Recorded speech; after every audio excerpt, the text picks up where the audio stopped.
The start of the film, we witness an experienced fisherman heading out to sea, just like he has done countless times before. He casts his net from the boat, but something goes awry, and the net gets tangled on an object on the ocean floor. As the fisherman dives down, he becomes surrounded by a massive school of fish, making it difficult for him to resurface. Meanwhile, a lighthouse keeper contacts a colleague in Germany to discuss current affairs, but her conversation is abruptly interrupted by a signal on her monitor, prompting her to rush off to investigate. Charlie is tasked with swimming to retrieve a sensor tangled in fishing nets. In Canada, peculiar events are also unfolding. Leon, a young whale researcher, rushes to Vancouver's City Beach, where a giant killer whale has washed up recently. After examining the creature, he heads to the fishing dock to investigate the poachers responsible for the serious cuts on the whale. Although Leon is skeptical of the story he hears, the old fisherman firmly insists they had to destroy the whale to save themselves. Meanwhile, Charlie and her new companion launch a repaired sensor into the ocean to track marine animal populations. They observe an unusual abundance of methane ice fragments around the boat, which are typically seen surfacing, but the quantity today is unusual. Leon hears reports of whales seen in various locations along the coast before setting off to sea. Before departing, he calls his girlfriend Lizzie, who has already taken tourists on her boat to see wild killer whales. As they observe the whales, a giant whale appears next to Leon's boat. After a moment of stillness, the giant disappears underwater, replaced by a pod of orcas. While the tourists marvel at the spectacle, Leon is concerned and tries to warn his friend, but it's too late. The next move of the whale strikes the boat's middle. Leon rushes to the scene, attempting to save the survivors, but the orcas are now hunting them. Tragically, Leon cannot save Lizzie. The storyline shifts to a French restaurant, where the chef plans to prepare lobsters after procuring fresh seafood. However, one of the lobsters shoots an unknown liquid into the chef's face. Despite this mishap, the chef continues working. By evening, he and 2 other cooks feel unwell. The chef passes away that night, and the 2 young cooks are taken to the ICU for examination. Meanwhile, a Norwegian ship lowers a camera into the sea to study an unusual invasion of ice worms. Some specimens are brought to the surface, and the scientist discovers a new peculiarity. These creatures have jaws and reproduce at an incredibly fast rate. A commission is formed, and everyone agrees that they have found a new species of worms and bacteria. Leon discusses his observations with the owner of a fishing boat who witnessed humpback whales attacking other boats the previous day. Additionally, Leon points out another anomaly: a thick layer of mollusks covering the bottom of the ship that returned from the sea, a sight never seen before. A group of scientists deploys a sampler to check the seafloor for worms, but a methane leak leads to an explosion, frightening the team. The scientists are not only concerned about the operation's mistake, but also the results of the test, as they find bacteria capable of eating ice and reaching the ocean's depths. Jazz records a video message for Charlie when something unexpected happens, and alarming readings appear on the monitors. The water under the ship begins to boil, and it gets pulled down into the depths, leaving everyone in fear. The setting changes to Venice. A young man in love reads poetry on a bridge when suddenly the book slips from his hands and falls into the canal. The couple quickly forgets about the poetry book as they witness an even stranger sight: thousands of giant jellyfish rising to the surface. Analysis of the bacteria from the infected chef reveals a new strain that feeds on blood cells. It turns out that several more people have died after dining at the restaurant on the coast. Leon seeks permission to perform an autopsy on the killer whale to investigate how pollution affects whales and whether it could be linked to changes in their behavior. There is nothing inside the whale that alarms the experts, but Leon discovers an unknown substance in its brain, which is sent for analysis. Another victim of the infection emerges, a young man from a car wash. By piecing together all the events, the scientists comprehend that the bacteria spread from the restaurant through the water supply system. Leon is notified of new cases of whale attacks. Observing the map, he notices a pattern. The changes occur with the whales during migration. To verify his suspicions, he sails to the place where the whales rest during their sleep. But Leon manages to install a camera on one of the whales and returns safely. Leon learns that the Japanese have also discovered the worms, but they are hesitant to report it to the world. Recordings from the cameras are examined in 2 laboratories simultaneously. Leon's footage shows the whale pod descending to the ocean's depths where they encounter strange, glowing phenomena. In another incident on the coast, hordes of crabs emerge onto the streets of a small village.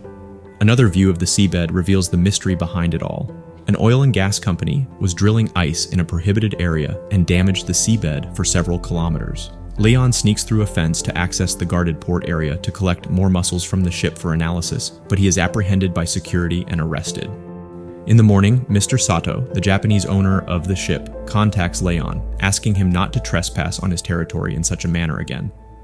However, he promises to grant access to all materials for study. Charlie only receives Jess's recorded message a few minutes before the tragedy. Once her emotions subside, she notices peculiarities in the recording, like a glow behind the porthole. Crabs are brought to the laboratory, emerging on the surface in different parts of the world, and they are filled with a strange substance that rapidly absorbs blood cells. Charlie reviews the video repeatedly, attempting to understand what else might be wrong. Finally, she hears a sound similar to the one from the deep-sea recording.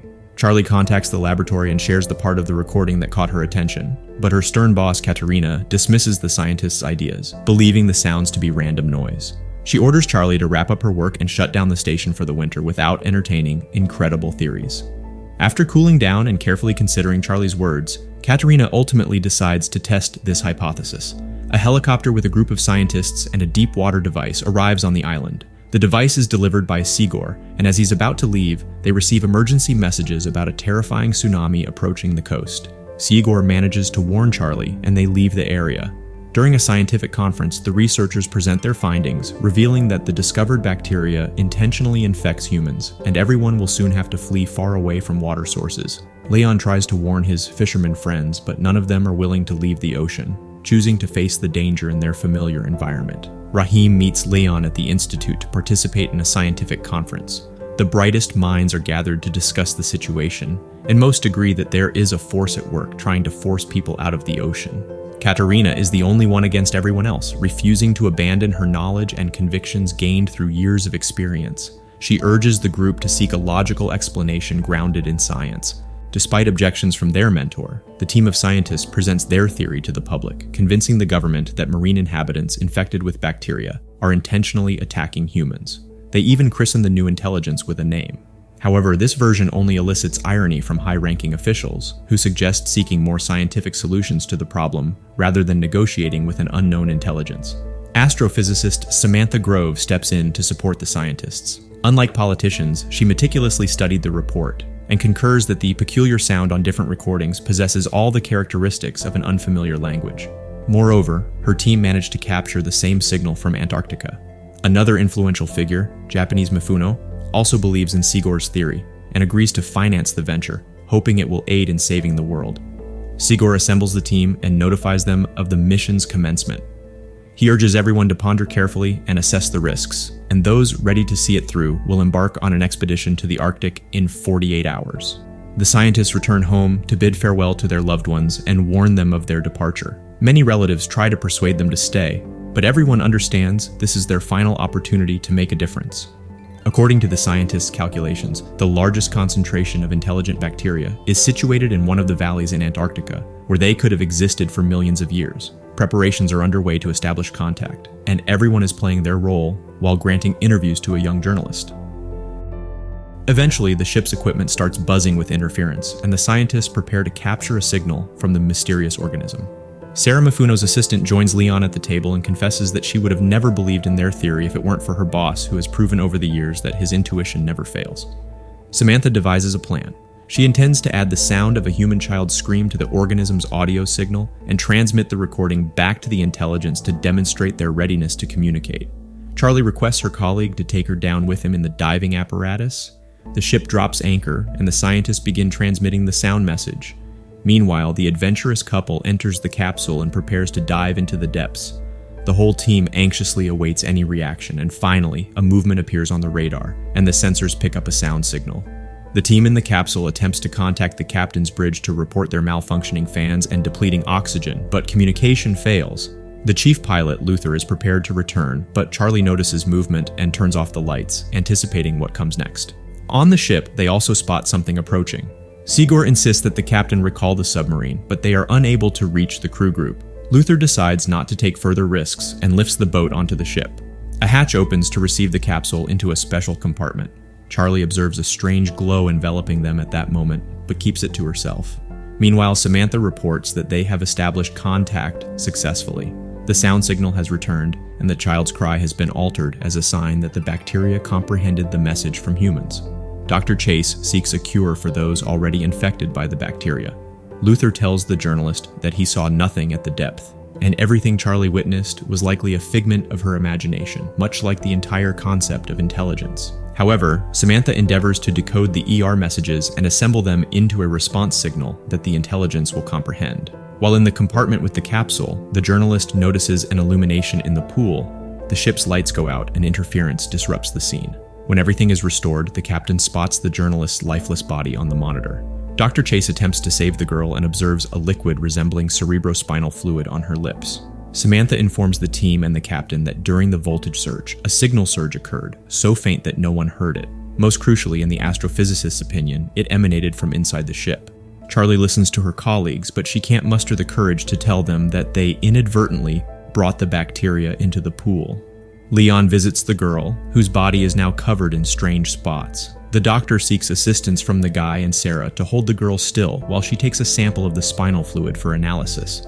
The doctor reveals the results. The same substance previously found in marine creatures is now discovered in Alicia's spinal cord.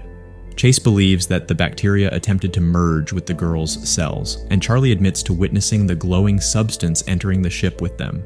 Samantha records a new message for Earth, this time including an audio image from astrophysicist Charlie. She ventures into the sealed compartment without permission, and the pool begins to glow once more, producing peculiar shapes with the light.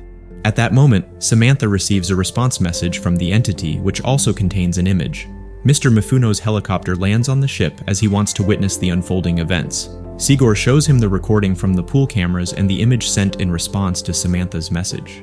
According to the astrophysicist, they have an image of the super ocean that encircled a supercontinent millions of years ago. As per the scientists' understanding, the ER reminds them that they were, are, and will be on Earth much longer than humans, and all they desire is for the oceans to be left untouched and unharmed. Since the entity responds to messages, the team has an opportunity to negotiate and establish a ceasefire.